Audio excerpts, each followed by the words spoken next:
वो जो जंगली सूर के रूप में खुद विश्वामित्र जी की माया थी, उसके पीछे पीछे जंगल में बहुत भीतर चले गए और सिपाही और जो मंत्री संतरी थे वो पीछे रह गए। तो राजा ने आने का रास्ता नहीं समझ में आया, अंधेरा हो लिया, ने सोची गाड़े विश्राम कर तड़के देखिए। और राजा हरिश्चंद्र का एक प्रण था, सुबह उठते ही ब्राह्मण के दर्शन करके उनको दान दिया करते। तो जब सुबह हुई, राजा के सामने विश्वामित्र एक ब्राह्मण के रूप में आ गए। तो उनने पैर पकड़े, बोला जी बड़ी कृपा करी आपने जो दर्शन दिए, ईब तो मैं सिर्फ अपनी तलवार ले रहा हूँ और कुछ नहीं, मेरे राज में आइए, उड़ा मैं आपने दान दूंगा, 100 सोने की मुद्रा करार कर ली मैं आपने दूंगा। इतने राज में पहुंचे, मंत्री संतरी पहुंच गए, तो सुबह तक टोंदे टोंदे वो ले गए राज में उड़ा। जब सभा में बैठे तो माया के एक लड़का और एक लड़की बना के दरबार में पहले भेज दिए। बताई किसी ने कि भाई 2 बच्चे आ रहे हैं, वो आपके दर्शन चाह रहे हैं। बोला बुलाओ भाई। आए वो, अगर जी कुछ मांगना चाह रहे हैं भाई मांगो। लड़का बोला जी राजपाट मेरा अग दिया।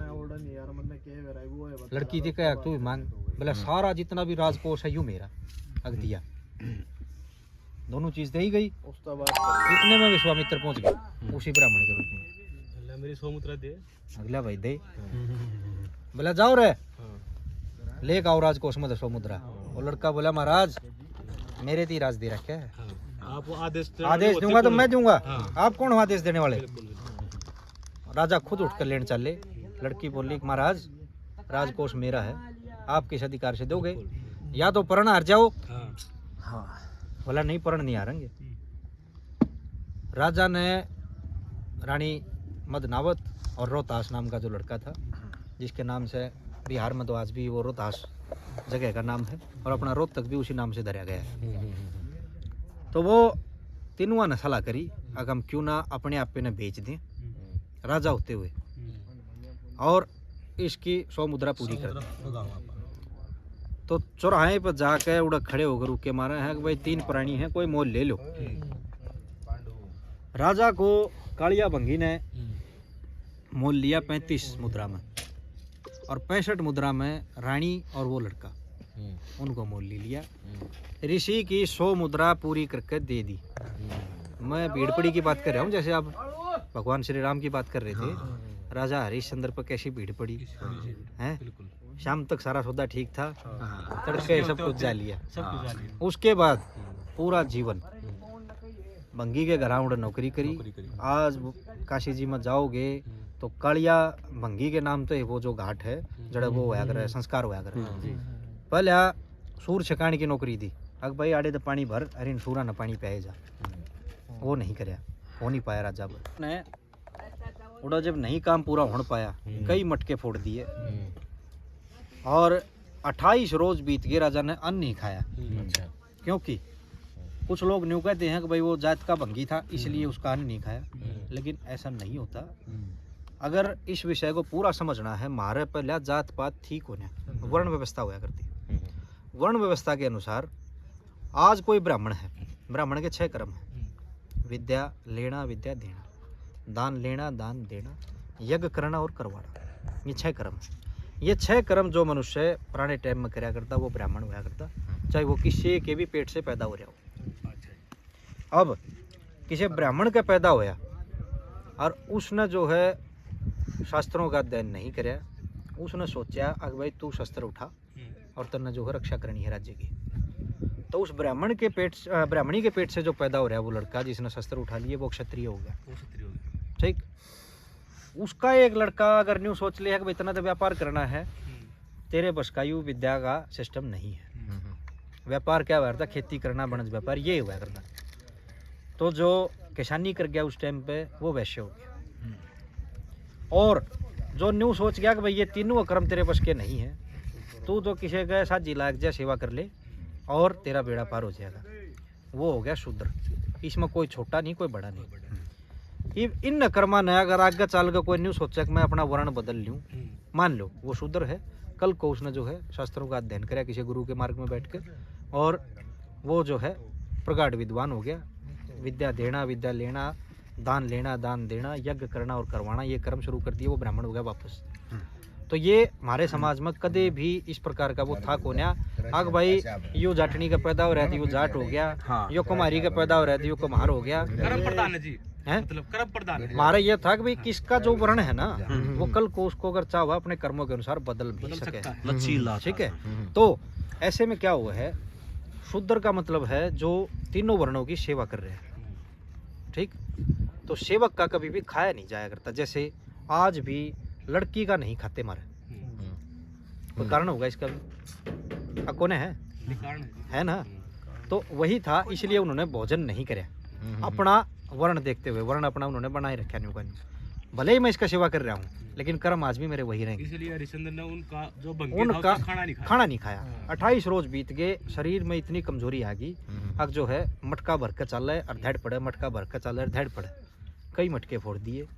विश्वामित्र जी ने जाकर कालिया भंगी को एक आम नागरिक के रूप में वहाँ प्रकट हुए, उनको बताया कि न्यूर न्यू कर रहा है एक आदमी और तेरा सेवक बताया हो, और जाकर लड़के मारे कई कमर में, और जब बताई बोला कालिए तू मत ना मेरा लड़का मार, मेरा दम लकड़न का ड्रेस है। तो उड़ न्यू बोले भाई तो न्यू कर यूँ काम नहीं करता ना, तो तू मुर्द घाट पर आ जा, आड़ जो है कोई भी मुर्दा लेकर आवे उस पर 100 रुपया ले और उसका संस्कार करा दे, यूँ काम कर लेगा, कर लूँगा जी। उधर से जो वह रानी थी, कोई त्यौहार आया उस पर भी कई लोग कई डाल की वो बात कर रहे हैं, कोई भी त्यौहार मान लो आप अपना, तो वह लड़के ने भेजा है, अब बेटा तू नौकर बाग में जाकर फूल लिया और हम जो है पूरे विधि विधान से त्यौहार अपना मनाओगे, पूजा करेंगे पहले भगवान की और फिर जो है त्यौहार मनाओगे। तो वो लड़का जब उड़ गया तो विश्वामित्र जी की माया ऐसी फिरी कि भाई उड़ जो है एक काला नाग उस पर डस ले, लड़का उड़े पूरा हो जाए।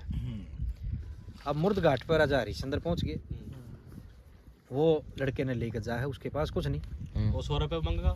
राजा बोला कौन है भाई, चिता बना दी उसने, वो अपने ध्यान में बैठे, बोला पहले हम सोच नदी में नहा लिया, छिड़का करके फूस बचा लिया और हरिचंद्र ने आसन ला लिया उस हर के ध्यान में बैठे थे।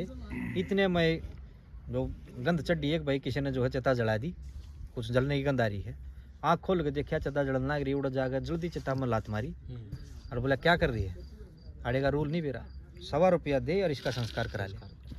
वनु का तने पछाणी को के मैं योरो ताश कवर तेरा बेटा महमद नावत रानी ये आख्या व पत्थर पड़ रहे तना इबलग नहीं पछाणी। वो कहे कि मैं आड़े 100 रुपये की पछाण करूँ, कोई भी आओ मेरे लिए सब बराबर है, मैं अपने धर्म का पालन करूंगा, 100 रुपया दे और तू अपना संस्कार कर ले।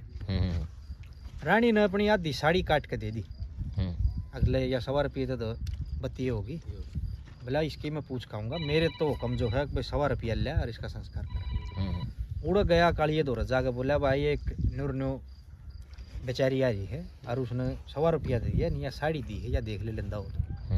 वो बोला भाई क्यों, तो लोगों के लत्ते भी तरान लाग लिया, न्यू कह दे कोई ना जाकर कर लेगी अपना संस्कार। इतने में जब उनकी वार्तालाप हो रही थी, विश्वामित्र जी ने क्या कराया, रानी को तो कर दिया अपनी माया से बेहोश, और 3-4 छोटे छोटे लड़के उड़ काट के बराबर में डाल रखे और उड़ जाके गांव नागरिक के रूप में बताया कालिए को आके भाई अड़ मुर्द घाट पर एक डांड आ रही है, कई बालक जो है मार के खा लिए, और बेराना कितना न खाओगी। ये मुर्द घाट का ठेका किसको दे रखा, राजा हरिश्चंद्र को। कालिया बोला ले भाई इब अपना क्षत्रिय धर्म देखा, जाके उसका शीश तार ना तो घनिया न खाओगी। उड़ जाके राजा ने तेग दिखाया अपना और उसके मुंह का खून ला रखा, माया कुछ इस प्रकार की रच रखी। तो कह है बोले अरे कलियारी तना लड़का खा लिया सेठ का, तरह तलवार मारूंगा। या धुन भी गाना बंद करके, बड़ी प्यारी है ये रे कलियारी तना रे लड़का खा लिया सेठ का, तलवार मारूंगा। राजा और रानी की बात हो रही थी और राजा के मन में पूरा निश्चय था कि मैं मेरे को जो हुक्म दिया है मैं पूरा करूंगा, इसका शीश तार लूंगा। तो शीश तारण खातिर जो है मतलब अपना तेग आगे चलाया, पीछे से स्वयं ने बताओ भगवान ने पकड़ लिया और वह ने कहा महाराज देख तेरे पीछे कौन खड़े। बोला रानी मेरे गुरु ने आज तक यही सिखाया कि पीछे मुड़कर नहीं देखना, अपने कर्म में आगे बढ़ते चलो। विपदा कितनी भी आ जाओ, पीछे मुड़कर मैं भी नहीं देखूंगा कौन है। समझो बताऊँ, मैं खुद भगवान ने आकर दर्शन दिए, शामी आकर, और काशी नगरी पार उतरी, एक बार नहीं बल्कि 2 बार, और तीसरे फिर नुका है भाई उतरेगी, वो कलयुग के अंत में उतरेगी जाकर। तो यह विपदा राजा हरिश्चंद्र जी की।